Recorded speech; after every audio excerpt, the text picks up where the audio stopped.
नमस्कार, आप देख रहे हैं सल्ट एक्सप्रेस और मैं हूं गोविंद रावत। मेरे साथ इस समय मौजूद हैं पत्रकार राजेश तिवारी जी, जो पूर्व में पत्रकार रहे हैं और कई समाचार पत्रों में काफी अनुभव भी उनको रहा है।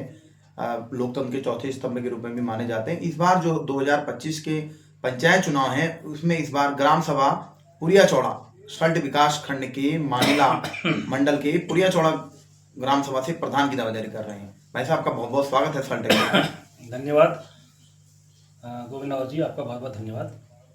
आप जो है एक पत्रकार हो गए, लोकतंत्र के चौथे स्तंभ के रूप में पत्रकार को जाना जाता है। आप ग्राम प्रधान का आप चुनाव लड़ रहे हैं, तो ऐसा क्या उद्देश्य है आपका चुनाव लड़ने का?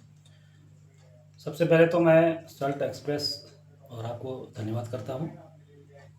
और मेरा उद्देश्य यहाँ पर चुनाव लड़ने का एकमात्र उद्देश्य है, क्योंकि हम ये मानते हैं और हमारा पूरा देश जो है वो गांवों का देश है।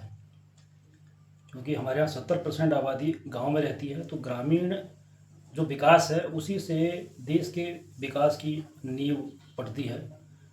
जैसा कि आपने मुझे बताया है, अभी अपने दर्शकों को बताया है कि मैंने पत्रकारिता किया है, करीब 15 साल से मैंने पत्रकारिता की है। इस बार अभी हाल ही में मैंने पत्रकारिता छोड़ दी और इस बार मैं अपनी ग्राम पंचायत पुरिया चौड़ा से ग्राम प्रधान का चुनाव लड़ रहा हूँ। हमारी जो ग्राम पंचायत पुरिया चौड़ा है ये बेसिकली बहुत ठंडे इलाके की ग्राम सभा है और यहाँ पर्यटन के अपार संभावना है। जिस ग्राम सभा में निवास करता हूँ, यहाँ पर गवर्नमेंट द्वारा पर्यटक आवास गृह इसी ग्राम सभा में निर्मित है और कई लोग एक्टिविटीज़ के तौर पर होम स्टे वगैरह संचालित करते हैं। तो मेरा मानना यह है कि जो हमारे यहाँ देश में, हमारे क्षेत्र में पलायन हो रहा है, हमारे सल्ट क्षेत्र में, तो उस पलायन को एक ही विधि से रोका जा सकता है, वो है स्वरोजगार से। और स्वरोजगार भी हमारे पास खेती का स्वरोजगार अब रह नहीं गया है, क्योंकि जंगली जानवर और जो निराश्रित गोवंश हैं, लोग इनको आवारा कहते हैं, लेकिन मैं इस शब्दों को नहीं कहूँगा, क्योंकि गौ माता हमारी पूजनीय है। वो निराश्रित हो चुकी है, आसरा उनका जा चुका है, लोगों ने उनको छोड़ दिया है।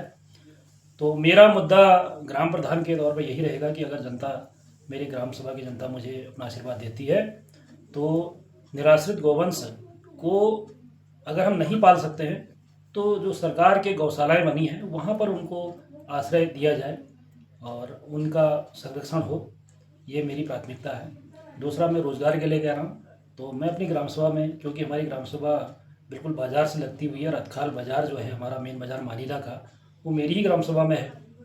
तो मैं अपनी ग्राम सभा को एक आदर्श ग्राम सभा बनाने के लिए कृत संकल्प हूँ। और मैं अपनी ग्राम सभा में पेयजल हो गया, सड़क हो गया या अच्छे रास्ते हो गए और ऐसी मूलभूत सुविधाएं जो आज तक हमारी ग्राम सभा में भी बनी नहीं मिल पाई हैं। 2-3 ग्राम प्रधानों का कार्यकाल इसमें हो चुका है। आप देखेंगे जब हमारा पास बूथ है, वो बूथ भी, हालांकि हमारा गांव ओडीएफ घोषित है, लेकिन आप जाके देखेंगे तो उस बूथ में ना तो पानी है, ना शौचालय है, ना वहाँ लाइट है। तो हम अपने उसी बूथ, जहाँ से हमने अपनी राजनीति तय करनी है, अगर हमारा वही बूथ विकास के लिए रो रहा है, तो हम अपने गांव का विकास क्या करेंगे। इस पीड़ा को देखकर ही मैंने ग्राम प्रधान बनने की इच्छा रखी और ग्राम सभा से मुझे पूरा सपोर्ट भी मिल रहा है। जो नवयुवक हैं, माताएं हैं, बुजुर्ग हैं, वो यही चाहते हैं कि हमें सड़क मिले, रास्ते मिले, पेयजल मिले और रोज़गार के लिए जो सरकार की योजनाएं हैं उनको मैं यहीं पे, सरकार के जो कार्मिक हैं, विभाग हैं, उनको मैं यहाँ पे मीटिंग कराकर अपने लोगों को इनसे अवगत करा सकूं। और जो जंगली जानवर हमारा जो क्षेत्र है, बिल्कुल रिजर्व फॉरेस्ट से लगता हुआ है, वहाँ पर हम तारबाड़ करके जंगली जानवरों की अगर रोकथाम करेंगे तो कुछ कृषि कार्य भी हम कर सकेंगे। आप चुनाव लड़ रहे हैं, पंचायत चुनाव में भागीदारी कर रहे हैं, तो किस तरह आप डोर टू डोर कैंपेनिंग कर रहे होंगे, गांव जा रहे हैं, क्योंकि एक पहाड़ का ग्रामीण एरिया, काफ़ी दूरस्थ क्षेत्रों में गांव बसे होते हैं, तो वहाँ की कैंपेनिंग और शहरों की प्रचार में काफ़ी फर्क होता है। तो किस तरह की समस्याएं डोर टू डोर के द्वारा लोग बता रहे हैं? बिल्कुल, शहर की अपेक्षा ग्रामीण क्षेत्रों में जनसंपर्क करना बहुत दुरूह कार्य है, बहुत कठिन कार्य है। और विशेषकर मेरी ग्राम सभा में तो सड़क तो बहुत दूर की बात है, रास्ते भी ठीक नहीं हैं। जो खड़ंजे हैं, रास्ते हैं, उनमें काम ही नहीं किया गया है। कुछ ग्राम प्रधान ने पहले किया भी होगा तो वो अधिकतर गुणवत्ताहीन है और गुणवत्ता का उसमें कोई वो मेल नहीं है, सब कमीशन खोरी में गया है। और आज लोग इंटरलॉक टाइलें और दोपहिया वाहन, चारपहिया वाहनों की पहुंच में गाँव आ गए हैं। तो हमें ज़रा सा दिक्कत होती है क्योंकि रास्ते एकदम ख़राब हैं और वहाँ आने जाने में ज़रा दिक्कत तो होती ही है। तो मेरा मुख्य उद्देश्य यही है कि मेरी ग्राम सभा के सभी लोगों को विकास की योजनाओं का लाभ मिले और रास्ते और पानी, यही मेरा मेन मुद्दा भी है कि इनको हम सही कर सकें। और कठिनाई अभी हो ही रही है। हालांकि हमें, हमारी जो सरकारें हैं, हमारी वर्तमान सरकार है, क्योंकि मैं बीजेपी से बिलोंग करता हूं, तो इनका भी मैं सहयोग जरूर लूँगा जिससे मेरी ग्राम सभा में अधिकतम विकास कार्य हो सके। आप क्या अपील करेंगे आपको, क्योंकि आपके वहां से कई प्रत्याशी, मैं समय कम है, संक्षेप में आपसे बताऊंगा, कई प्रत्याशी मैदान में होंगे, तो किस तरह का आपको रिस्पॉन्स मिल रहा है? और आपको चुनाव चिन्ह, सबको इस बार चुनाव चिन्ह किसको कुछ मिला है, तो सबको चुनाव आयोग ने, ग्राम प्रधान हो या क्षेत्र पंचायत जिला, सबको चुनाव चिन्ह बांटे। आपको अनानास मिला है, एक फल मिला है जो हर काम आता है, हम पूजा पाठ हर जगह उसे वो करते हैं, तो आपको अनानास मिला है। क्या लग रहा है उस फल का जो असर है, जो फल भगवानों से लेकर, मंदिर से लेकर रिश्तेदारी और मेहमानदारी तक निभाए जाने वाला फल आपको मिला, अनानास मिला है, तो क्या लग रहा है उस फल को स्वीकृत करने में, उसे लेने में कितने लोग अपनी इच्छा जाहिर करेंगे? मतलब उसका सीधा अर्थ है कि आपको कितने लोग इस फल के आगे मोहर लगाने को तैयार रहेंगे, क्या कहेंगे? देखिए, जैसा मुझे चुनाव आयोग ने मेरी नाम के आधार पर अनानास आवंटित किया है, तो अनानास फल तो वो फल है जो हम पुनीत कार्यों में, जैसे कि हम शादी ब्याह में होता है तो सबसे ऊपर जो टोकरी होती है फलों की, हमारे यहाँ एक रिवाज है कि जब शादियाँ होती हैं तो एक फलों की टोकरी आती है, मतलब शुभ व्यवस्था जाती है कि हम अपने जो निकटवर्ती, जो हमारे रिश्तेदार बन रहे हैं, उनको हम एक फल की टोकरी देते हैं, आदान प्रदान करते हैं दोनों की ओर, हमारे विशेषकर वर पक्ष और बौद्ध पक्ष में। तो अनानास का फल जो है वो उसका मुख्य फल होता है। इसका मतलब यह है कि मुझे तो चुनाव आयोग ने जो फल दिया है वो मेरे, जो मैं कार्य अपने करने जा रहा हूँ अपनी ग्राम सभा के लिए, ग्राम पंचायत के लिए, अपने लोगों के लिए, वो फल बहुत मीठा होने वाला है। लोगों को जो मुझे लोगों द्वारा मिल रहा है रिस्पांस, वो इस फल पे भी केंद्रित है, क्योंकि ये फल पुनीत कार्यों में, जैसे आप कह रहे हैं, इस्तेमाल होता है, प्रयोग होता है। तो मेरे जो वोटर हैं, मुझे इस अनानास के फल पर बहुमत से मुझे इसमें अपना मत करके और मोहर लगाकर मुझे जिताएंगे, तो मैं अपनी इस ग्राम सभा को विकास के फल के रूप में वापस करूंगा।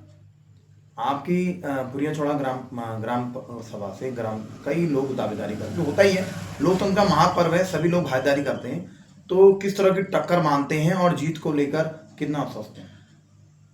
मेरे विपक्ष में कुछ लोग खड़े हैं, ये उनका अधिकार है, और चुनाव आयोग, हमारी प्रजातंत्र की व्यवस्था ने यह अधिकार सबको दिया है कि सब अपने लड़े, अपने अपने मुद्दों पर लड़े। हमारा कोई टकराव नहीं है, कोई विरोधाभास नहीं है, सबने अपने अपने विचार से अपने अपने मुद्दों पर चुनाव लड़ना है, और सबका उद्देश्य एक ही है कि हम विकास कार्य करें और अपनी ग्राम सभा को आदर्श ग्राम सभा बनाने की हम अपनी इच्छा रखते हैं। हालांकि मेरा अपना मानना यह है कि आज तक कई लोग ग्राम प्रधान हुए हैं, उन्होंने भी यही कहा है कि हम अपनी ग्राम सभा को आदर्श बनाएंगे, लेकिन हमारा गांव पलायन आयोग से चयनित होने के बावजूद भी पलायन की ओर ही गया है। हमारे गांव में आज बहुत कम लोग रह गए हैं, बुजुर्ग रह गए हैं, क्योंकि सुविधाएं नहीं हो पा रही है।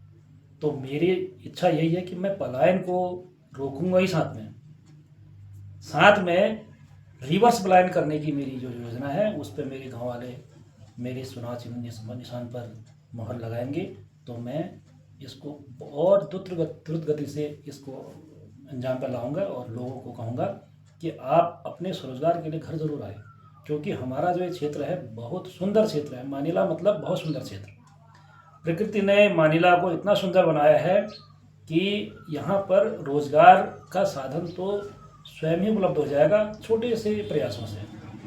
हालांकि स्वयं के प्रयासों से कम हो पाता है, क्योंकि गवर्नमेंट के प्रयास भी होने चाहिए। हमारे जो जनप्रतिनिधि, विधायक हैं, सांसद हैं, उनका प्रयास भी हम जरूर लेंगे, उनका सहयोग भी लेंगे। तो मैं अपने विरोधियों के बारे में कुछ नहीं कहूँगा, विरोध तो नहीं कहूँगा सर मैं। ये हमारा एक पर्व है, इस पर्व में सब बहुत सौहार्दपूर्ण तरीके से अपना चुनाव लड़ रहे हैं और मुझे पूरा उम्मीद है, पूरा विश्वास है कि मेरी जनता मेरे 15 साल के पत्रकारिता का जो मेरा कैरियर है और मेरी ईमानदारी पे, क्योंकि मैंने हमेशा लोगों की मदद की है और लोगों की मदद करने का मेरा एक ही कारण है कि भाई हम जो वंचित लोग हैं उनको सरकार की योजनाओं से लाभान्वित करें। ये मेरा मुख्य कार्य है, इसलिए मेरा किसी से कोई वो नहीं है, कंपटीशन नहीं है, प्रतियोगिता नहीं है, क्योंकि मुझे लगता है कि मेरी जनता मुझे ज़रूर इस ग्राम प्रधान के चुनाव में बहुमत से जिताएगी। कल चुनाव 28 तारीख को मतदान होना है, 31 तारीख को रिजल्ट आना है, तो क्षेत्र के लोगों से क्या अपील करेंगे? क्षेत्र के लोगों से मेरी यही अपील है कि ये पर्व है, इसे हम पर्व माने, त्यौहार माने और अपने जो आसपास का वातावरण बहुत अच्छा रखें, अपने विचारों को अच्छा रखें और बहुत ही खुले मन से, और जो व्यक्ति विकास करने वाला है, जिसकी विकास की योजनाएं आपके जीवन को परिवर्तित करने में, आपकी जीवन शैली को सुधारने में सहयोग करेंगी, उस व्यक्ति को आप वोट करें और वोट बिना लालच के करें, बिना किसी भेदभाव के करें। नातेदारी, रिश्तेदारी, ये सो कई चीज़ें होती हैं, क्योंकि ग्राम पंचायत के चुनाव बहुत नज़दीकी होते हैं, सब एक दूसरे से जुड़े होते हैं, तो अपना सौहार्द ना बिगाड़ें। सबका उद्देश्य एक ही है कि हम अपने क्षेत्र के, अपने गांव का, अपनी पंचायत का विकास करें, क्योंकि पंचायतों से ही देश और प्रदेश सुदृढ़ होगा। तो मेरा यही सब लोगों से हाथ जोड़ के निवेदन है कि बहुत सौहार्दपूर्ण तरीके से इस त्यौहार को मनाएं, क्योंकि ये त्यौहार हमारे आने वाली पीढ़ी को एक नई दिशा और दशा देगा। और मेरा सभी से यही निवेदन है कि बहुत अच्छे तरीके से जाएं, सुबह भगवान की पूजा करके जाएं, अच्छे विचार लेके जाएं और अपनी जनता से जो आपने वादे किए हैं जीतने के बाद जरूर उनको पूरा करें।